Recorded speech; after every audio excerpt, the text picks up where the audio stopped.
It Chapter 2 came out to be a whopping 3 hours, so was that time worth it?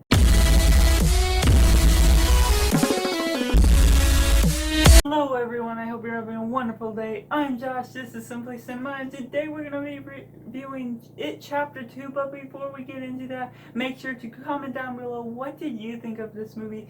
Was it better or worse than the original? And if you're new here, Simply Cinema is a channel where we just love talking only movies and Simply Cinema, so if you're interested in that, make sure to hit that subscribe button. It Chapter 2 continues 27 years after It Chapter 1 because that's when Pennywise the Clown has returned and the loser club has to regroup together, figure out how to defeat Pennywise. And with the positives, I really gotta mention the casting, which was really phenomenal. The way they interpreted the kids growing up 27 years older into the adults, and it was a full different set of people, yet they looked nearly the same. Most of this film, not all of it, but most, I was really engaged within the film. There was a lot of scares that actually worked. It did depend a little bit more on jump scares than within the first film, but it didn't rather be as much. If you are not a fan of cheap jump scares, then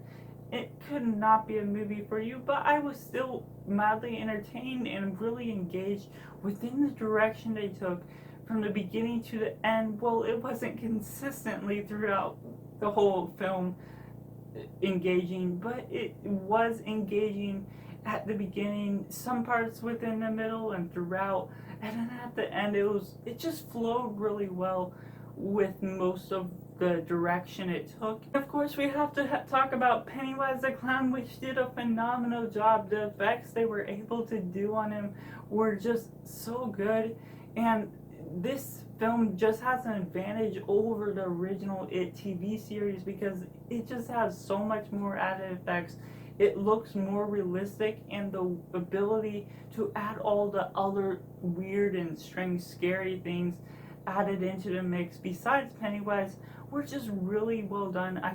It felt real, and it was really horrifying. And because I'm unfamiliar with the book that it was based off of, I just was really engaged and was interested by the new idea and direction they took with it that was based more off the book. Now to the negatives, some of the flashback scenes just didn't seem to work as well for me. They just seemed to take up too much time.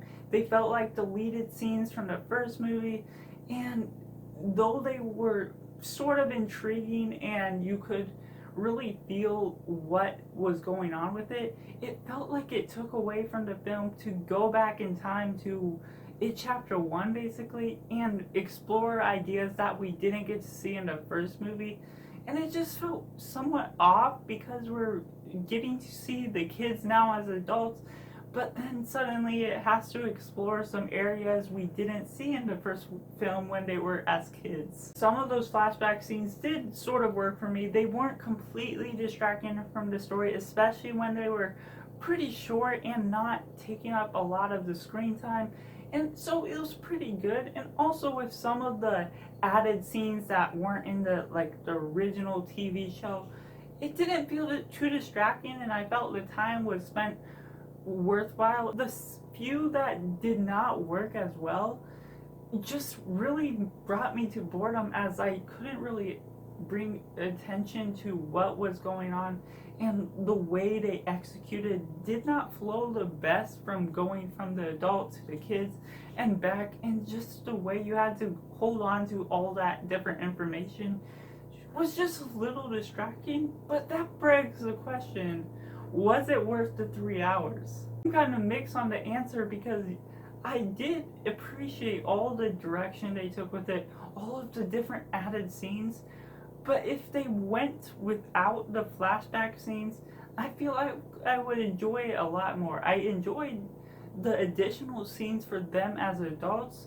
but the way they went and flashback to the ones as kids just didn't seem to work for me as well. And while it wasn't entirely unengaging and brought me out of the film, some of those specific moments did. While I expressed a lot of negatives on the additional scenes, I did thoroughly enjoy most of this film because most of the added scenes weren't necessarily taking up too much time, even if they felt like they were a lot of times. So overall, I have to rate it simply 8.4 out of 10. And those were just my thoughts, and I'd love to hear yours down in the comments below. Let me know what you thought of it. Were those additional scenes worth it? Was it worth the 3 hours? And of course, was it better than the first It Chapter 1? Click that subscribe button right in the middle. Make sure to like this video if you enjoyed it. Check out these other videos right over on the screen. One YouTube suggests specifically for you, so you don't want to miss that. And I'll be back for more movie reviews, rankings, and more on the way.